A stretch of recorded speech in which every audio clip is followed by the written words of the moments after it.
Welcome back, everyone, to another week and another episode of Interventions and Detentions. I'm your host, Brad. Thanks again for joining me. I'm solo this week, but I think we've got a very interesting topic. Again, I've been starting to go out to social media sites, educational sites, principal sites, teacher sites, looking for what people want to talk about and what they want answers to and what they want to dive into. And so we're going to come at you this week with probably another heavy topic a little bit. And we're going to call this one the code that we don't talk about: ethics, teaching, and the lines that we cross sometimes. It's going to be a good episode, so thanks again for tuning in. This is the podcast where we talk about education the way it actually feels. It's where the real learning begins, remember? We're not talking about the polished version, not the inspirational poster version, though we'd love to live up to those aspirations sometimes. But we're going to talk about the real, everyday version that shows up in our classrooms, like I said, every single day. We're going to keep it real. Again, I'm your host, Brad. Thanks again for tuning in this week. Today's episode started out the same way a lot of ideas start, like I said, scrolling on Facebook. I do a lot of social media posting for the podcast on Facebook and other platforms. And so, like I said, I've been reaching out there, scrolling, searching, looking for good topics to talk to you about. And I came across a post on a page called The Teachers Community. You've probably seen posts like it before. It was well written, very thoughtful, the kind of thing that you read and, nod along with in agreement. It was titled The Code of Ethics of a Teacher. And at first glance, there's nothing wrong with it. Actually, that's the point. It's right. It's clean and it's agreeable. But the more I read it, the more I thought, we're really good at agreeing with ethical statements in education and not nearly as good at talking about what they actually look like inside real schools with real students on really hard days. Because ethics aren't tested when things are going well. They're tested when we're tired, when we're frustrated, or when we feel unsupported, when the job feels heavier than it should, which it seems like lately is more than not. This episode isn't about calling teachers out. It's not about shame or shaming anybody. It's definitely not about pretending that the job is easy. I think a lot of people look from the outside in and tell us that our jobs are easy, but it's not. It's not about that today. It's about slowing down and asking one honest question. Do our actions still match our values, even when it's hard? So today, I'm taking that post from the teachers community and turning it into some real conversation. Not a checklist, not a quote graphic or graphic organizer even, not a pretty poster, but a real talk conversation. Let's get into it. The post starts with this idea. A true teacher teaches with integrity, love, and responsibility. That sounds right, but let's be honest.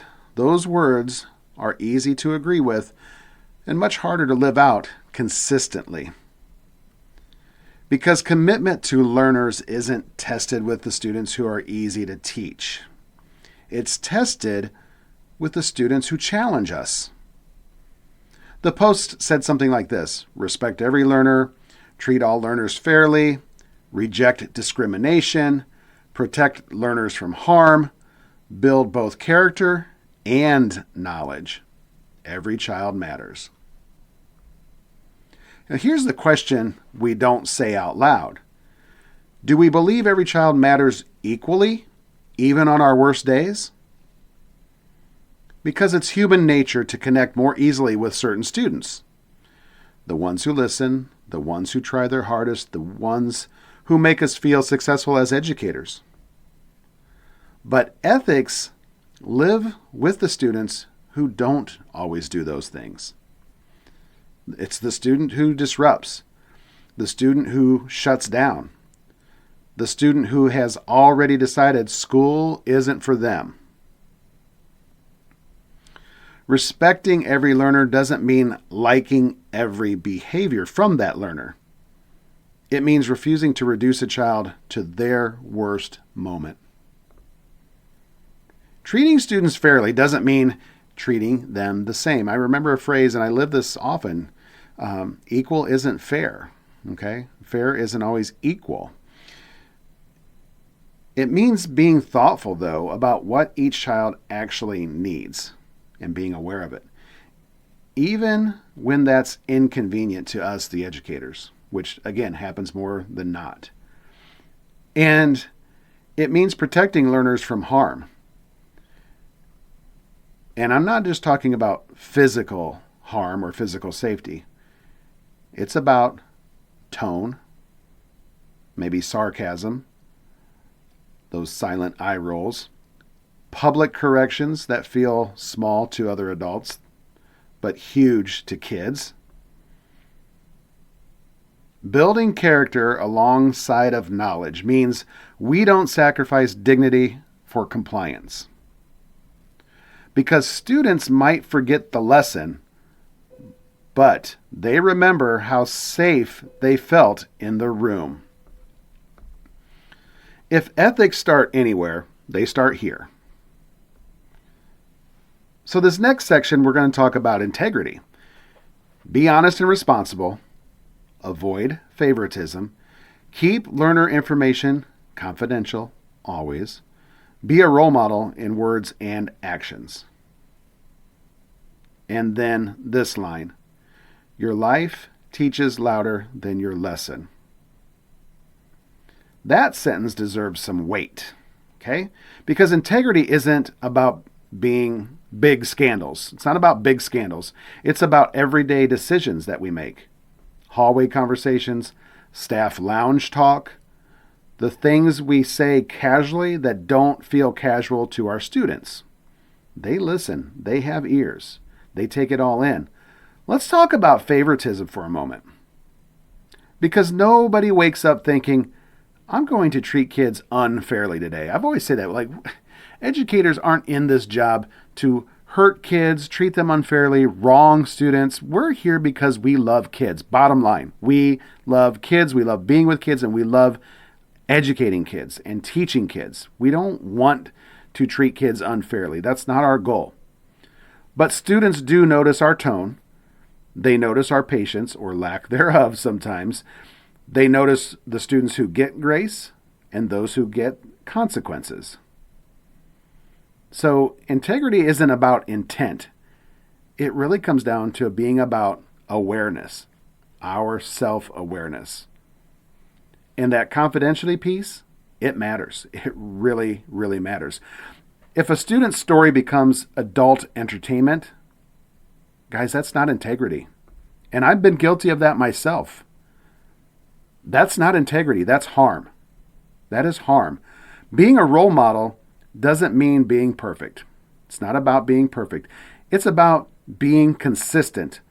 And it's about owning our mistakes. And it's about matching our words with our actions. Integrity is quiet, but it's powerful. It is so powerful. The post says, prepare seriously, keep learning, respect the profession. Teaching is a calling, it's not a shortcut. That line in itself can feel heavy because, as we've said before, teacher burnout is real. Teacher shortage is real. Stress is real, and the systems ask too much of us. But commitment doesn't just disappear when things get hard. You can be overwhelmed and still believe that growth matters. You can be frustrated and still act professionally. And it's hard to do that sometimes, and we forget that so quickly and easily. You can be frustrated, but you can still be professional. You can be tired and still care about learning and still care about your students. Protecting the dignity of teaching starts with how we talk about it to students, how we talk about it to parents, and how we talk about it to each other.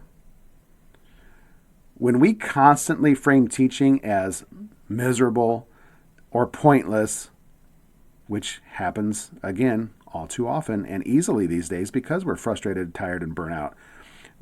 When we frame it around that being miserable and pointless, students hear that too. Students feel that We don't even have to talk about it sometimes. They can feel it from our emotions. Commitment isn't pretending everything is fine. It's refusing to give up on the value of the work. Respect your colleagues. Avoid gossip. Work as a team. Those three things, if done well, with fidelity, there's that word that I love to use, fidelity. How awesome would a school building be? Respect your colleagues. Avoid gossip. Work as a team. Work together. Work as a family. School culture doesn't come from posters, quotes, celebrations, pizza parties, carry-ins. It comes from the adults in the building. School culture comes from the adults. And even though gossip may feel harmless, it only feels harmless until it becomes the norm. Negativity feels validating until it becomes the culture. Ethics ask us to be careful with our words, especially about people who aren't in the room. We forget about that sometimes. We feel like it's so easy to have conversations about people when they're not right here with us. You don't have to agree with everyone. You don't have to like everyone. But professionalism is about respect, not friendship. It's about respect. Because students feel the adult tension. They feel the division. When they see it, they hear it, they feel it. Healthy schools aren't perfect, but what they are is intentional. Healthy schools are intentional. Work with parents. Communicate with parents respectfully. Support your community so they can support you. This is a hard topic because emotions run high. Trust these days between parents and educators, between the community and the school, is fragile. Trust is fragile. Misunderstandings can escalate so quickly. Ethics show up in our tone, in follow-up, in assumption of good intent before conflict starts. And you can be firm without being dismissive. You can set boundaries without losing respect. When schools and families work against each other, there's only one loss, and that's to the students. Every single time. When schools and families work against each other, the only one that loses are the students, the kids. Why do we do that to them? How do we stop doing that to them? We've got to use authority wisely. We've got to discipline with fairness. We need to correct without humiliating. So hard to do for educators sometimes. We say that we don't want to treat each other that way, or we don't want to be treated that way by maybe our principals, our supervisors, leaders in the building. But why do we turn around sometimes and are guilty of doing that to our own students? Authority isn't about control. It's about responsibility. Correction does not need an audience. When we correct a student, they don't need to be on the stage. Neither do you. Discipline doesn't need shame. Again, reverse the roles. Do you want your administrator principal to come in front of your class, in front of your peers in the workroom to correct something that you have done wrong or to address an issue that isn't right? Nobody needs a stage for that. Nobody needs an audience for that. Discipline doesn't need shame. And our personal conduct matters because teachers don't stop being teachers when the bell rings. A teacher's character is part of the lesson, whether we acknowledge it or not. And I've had to have some of these conversations with staff over the years, especially when it comes to things like social media. We forget that, I have a Facebook page and I'm Brad, we're friends, but Brad still works for a school and Brad still represents that school, unfortunately, even on his personal Facebook page. And when we start chiming in or stirring the pot on certain school-related issues, it doesn't do anything good for that person, for Brad, or for the school, and definitely not for the students. Something to be thoughtful about. So the post ended by saying this: when teachers respect ethics, learners are protected, the education improves, and society trusts teachers.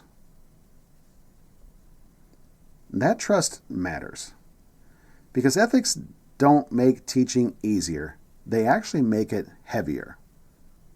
We've already got lesson planning, grading, parent communication, student behavior, all of those things. And then you throw ethics on top of that, like the cherry on top? No, it's bigger than the cherry. Ethics makes teaching heavier because we have to always be constantly aware of those things.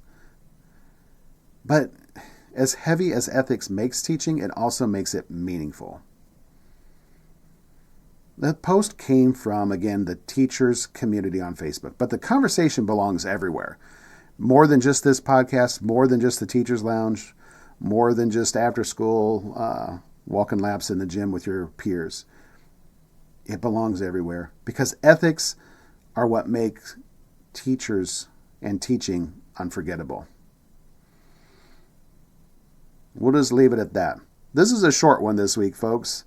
Probably the shortest one I've done in a while. But I think it's important and probably just gave you just enough to chew on for a while to think about it, about ethics yourself, and maybe do some self-reflection as you go back through this. That's all I want to do is try to bring something for you to think about, talk about, and share with your friends in education. Thanks for tuning in again this week. Thanks for listening every week. I appreciate your support more than you know. Keep checking us out on social media.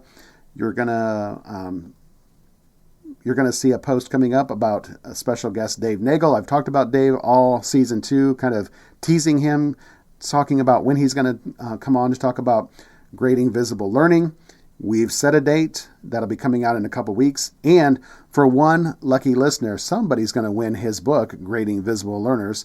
He's given one to me to hand out. And I've got a promo video that I just shot today that'll probably come out before this episode does with that information. So keep tuning in, keep listening, keep sharing. Let's get the word out about interventions and detentions. If you have ideas about upcoming topics you'd like to have thrown out here, discussed, shared, let me know. I'll keep looking for social media posts that have some good things to talk about as well. I just want to try to keep the conversation going each and every week. Thanks again for listening to Interventions and Detentions. Remember, it's where the real learning begins.